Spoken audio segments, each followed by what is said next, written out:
तो आज के शॉर्ट्स में आप सभी का स्वागत है। आज हम लोग जानेंगे बाइट वर्सेस बिट।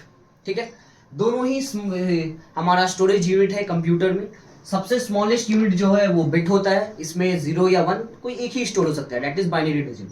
1 बिट बनता है 8 बिट्स के कॉम्बिनेशन से। जब 8 बिट्स एक साथ मिलते हैं तब जाकर के उसे हम लोग 1 बाइट कहते हैं।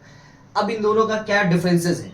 तो जो बिट है हमारा वो रिप्रेजेंट किया जाता है स्मॉल बी से, और जो बाइट है हमारा वो रिप्रेजेंट किया जाता है कैपिटल बी से।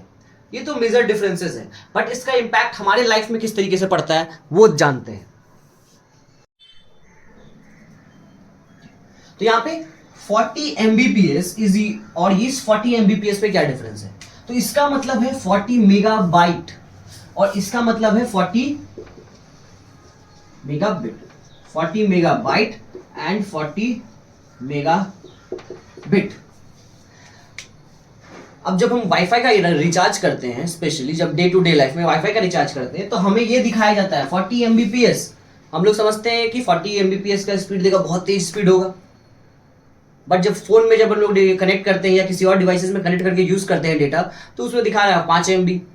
तो आखिर ऐसा क्यों? 5 MB या 5 MB से कम दिखाता है, तो आखिर ऐसा क्यों होता है? इसी वजह से, क्योंकि जब हम लोग अब इस बार से ध्यान दीजिएगा, जब भी आप रिचार्ज कराने जाएंगे प्लान में जब दिखेंगे तो उसमें आपको कैपिटल M स्मॉल b लिखा हुआ आएगा, तो वो तो मेगाबिट है।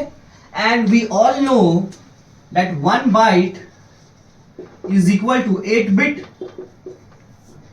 तो 40 मेगाबिट कितना हो जाएगा? So 40 MB megabit is equal to 40 divided by 8 MB, that is equal to 5 MB।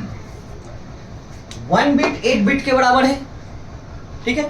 तो 40 मेगाबिट कितने मेगाबाइट के बराबर होगा? 40 megabit will be is equal to 5 megabyte. और इसी वजह से हमारे वाईफाई का जो रिचार्ज कराते हैं हम लोग वो 40 Mbps करवाते हैं, बट हमारे फोन में वो 5 MB रिप्रेजेंट होता है। तो आई होप आपको बाइट वर्सेस बिट का ये शॉर्ट्स अच्छा लगा हो। अगर आपको ये पसंद आया है तो इसे अपने दोस्तों, अपने फैमिली मेंबर्स तक शेयर करें और ये डिफरेंसेस सभी को जानने में मदद करें। Thank you.